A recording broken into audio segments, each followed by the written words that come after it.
আমরা অনেকে বলি আবাবিল পাখি, আসলে আবাবিল শব্দের অর্থ হচ্ছে ঝাঁকে ঝাঁকে। আল্লাহ এত ঝাঁকে ঝাঁকে পাখি পাঠালেন, ইয়ামেন থেকে এই পাখিগুলো উড়ে আসছে। ওরা দেখছে যে পাখিগুলো ইয়ামেন থেকে উড়ে আসছে, এদের মুখগুলো যদিও পাখির মতো দেখা যায় কিন্তু পাগুলো কুকুরের পাঞ্জার মতো।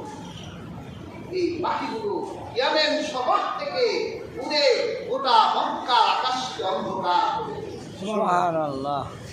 পাখিগুলোর মুখে একটা পাথর, দুই পায়ে দুই পাথর। হযরত আব্দুল্লাহ ইবনে আব্বাস রাদিয়াল্লাহু তাআলা রিওয়ায়াতে এসেছে এই পাথরগুলো কোনো বড় বড় পাথর ছিল না। মশারি, আমরা যে মসুরের ডাল করি এরকম মসুরের ডালের মতো ছোট ছোট তিনটা পাথর। একটা পাখির মুখে, একটা পাখির কাছে তিনটা পাথর। এই পাথরগুলো নিয়ে তারা মক্কার আকাশকে ছেয়ে দিলেন। আল্লাহর খানায় কাবার গায়ে একটা আঘাত করার শক্তি ওদের হলো না।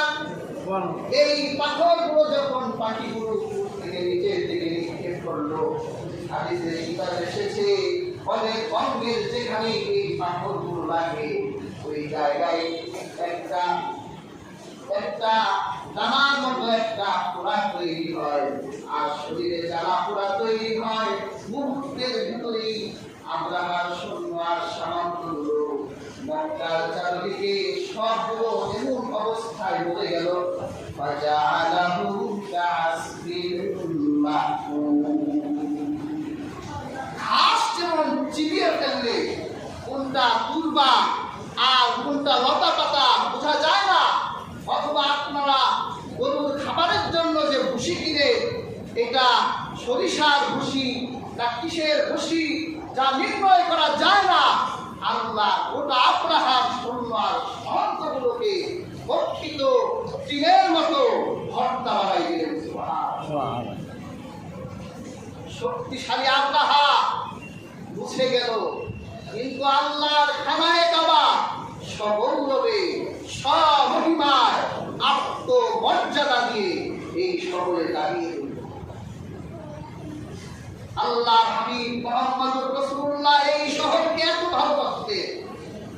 রাসূলুল্লাহ হিজরতের রাতে যখন আল্লাহ সুবহানাহু ওয়া তাআলা ওহী করলেন, হাবিব দারুন নাদওয়ায় আবু জাহেল তার যারা চামুন্ডারা সিদ্ধান্ত নিয়েছে আপনাকে হত্যা করবে। আমি চাই না আপনি আর মক্কা শহরে থাকুন, আপনি ইয়াসরিব মদিনার দিকে রওনা হন। আল্লাহ রাসূল নিজে বিছানায় হযরত আলীকে শোয়া দিয়া তিনি যখন আবার চত্বর দিয়ে বের করে হাদিসের কিতাব সাক্ষী ইবনে মাজাহ আহমদ শরীফের হাদিস এসেছে, আল্লাহ রাসূল চোখের পানিগুলো ছেড়ে এই কাবার দিকে তাকিয়ে তিনি চোখের পানি ছেড়ে কাবাকে লক্ষ্য করে বলেছিলেন, হে কাবা, তোমার সন্তানগুলো আমাকে এই শহর থেকে আসতে বলেছিল। যদি তোমার সন্তানগুলো এই শহর থেকে আমাকে বের না করতো তাহলে কোনোদিন কাবা আমি তোমাকে ছেড়ে অন্য কোথাও যেতাম না। রাসূলুল্লাহ দেশপ্রেম, দেশত্ববোধ আল্লাহ হাবিবের বলছিল, এই জন্য তার উম্মতটাও দেশকে ভালোবাসে, দেশের জন্য জীবন দিতে চায়, দেশের স্বাধীনতা সার্বভৌমত্ব রক্ষা করার জন্য যা করা তাই করতে চায়। প্যার হাজিরি, এই শহরকে আল্লাহ রাসূল ভালোবেসেছেন, এই শহরকে আমাদেরও ভালোবাসে, এই ঘরকে আর রাহমাতুল লিল আলামিন ভালোবেসেছে, এই ঘরকে আমাদেরও ভালোবাসতে হবে। উপকার কি? আল্লাহ পাক সূরা কুরাইশে বলেন, ফালিয়াবুদু রাব্ব হাযাল বাইত আল্লাযী আত'আমাহুম মিন জু' ওয়া আমানাহুম মিন খাউফ। আল্লাহ পাক বলেন, তোমরা যদি এই শহরের রবে ইবাদত করো তাহলে তিনি তোমাদের ক্ষুধার সময় খাবার দিবেন আর তিনি তোমাদের ভয়ের সময় নিরাপত্তা দিবেন। কাজে প্যার হাজিরি, এই ঘরের রবে ইবাদত করতে হবে, এই ঘরকে ভালোবাসতে হবে। শুধু তাই নয়, আল্লাহ রাসূল যে শহরে ঘুমিয়ে আছে মদিনার ভালোবাসাও আমাদের হৃদয়ে লাগবে। দেখেন না, অনেক মাওলানা সাহেবরাই এখন ফতুয়া দেয় হজ করতে গেলে মক্কায় গেলেই চলবে, মদিনায় যাওয়া লাগবে না। আমরা কি কখনো বলছি যে হজ মদিনায় আছে? কি বলেন, কোন আলেম বলছে যে হজ মদিনায়? সবাই বলে হজ কোথায়? মক্কায়। কিন্তু আপনি মদিনায় যাবেন না কেন? আপনার কাছে স্কুল আছে, এই শহরে রহমতের নদী ঘুমিয়ে আছে, রহমাতুল লিল আলামিন ঘুমিয়ে আছে, আপনি এই শহরে যেতে বাধা দেন? আর রহমাতুল লিল আলামিন বলেছেন যে ব্যক্তি হজ করলো এরপর আমার জিয়ারতে আসলো, আমার সালাতি হায়াতি, সেজন্য আমাকে জীবিত জিয়ারত করলো। মদিনাওয়ালার ভালোবাসা তোমার হৃদয়ে নাই, তুমি তো আবু জাহেলের চাইতো খারাপ।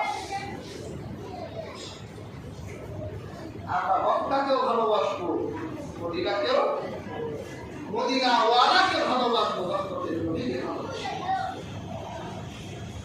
এই জন্য কবি বলে, মন যদি দিতে হয় নবীকে দিও, ভালো যদি বাসতে হয় নবীকে বেশো।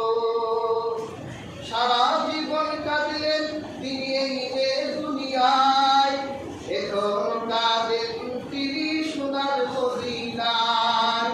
প্রাণের চেয়ে বেশি তারে, প্রাণের চেয়ে বেশি তারে ভালোবাসিও। মন যদি দিতে হয় নবীকে দিও, ভালো যদি বাসতে হয় নবীকে বেশো। মদিনাওয়ালাকে ভালোবাসতে হবে, মদিনাওয়ালার ভালোবাসা হৃদয়ে রাখতে হবে। যার মনে মদিনাওয়ালার ভালোবাসা আছে সে মক্কায় গিয়ে মদিনাওয়ালাকে মদিনায় রেখে পুনরায় ফিরে আসতে পারে না। যার হৃদয়ে মদিনাওয়ালার ভালোবাসা আছে সে মদিনাওয়ালাকে ছেড়ে আসতে পারে না। আল্লাহ রাসূলই তো আমাদের সব, আল্লাহ রাসূলের ভালোবাসাই তো আমাদের সব। সাহাবায়ে কেরাম তো একটা মুহূর্তের জন্য রাসূলুল্লাহকে ছেড়ে দূরে যেতেন না, ক্ষুধার যাতনায় ভুগতেন, কিন্তু রাসূলুল্লাহকে ছেড়ে যেতে চাইতেন না।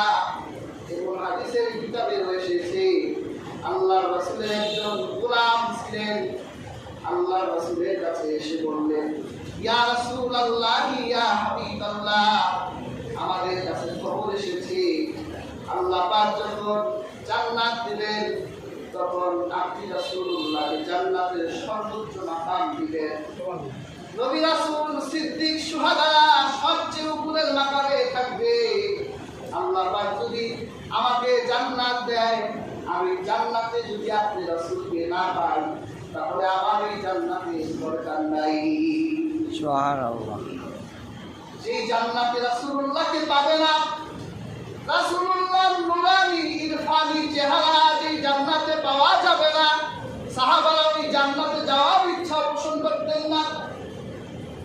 আর তুমি আল্লাহ রাসূলের আশিক দাবি করো, রাসূলুল্লাহ জিন্দেগি যেভাবে পরিচালনা করেছে ওইভাবে পরিচালনার কথা বলো, কিন্তু তুমি কেমন করে বাধা দাও যে হজ করে হজ মক্কায়, তুমি মক্কা থেকে হজ করে তুমি আসলেই করতে মদিনায় যাওয়ার দরকার নাই।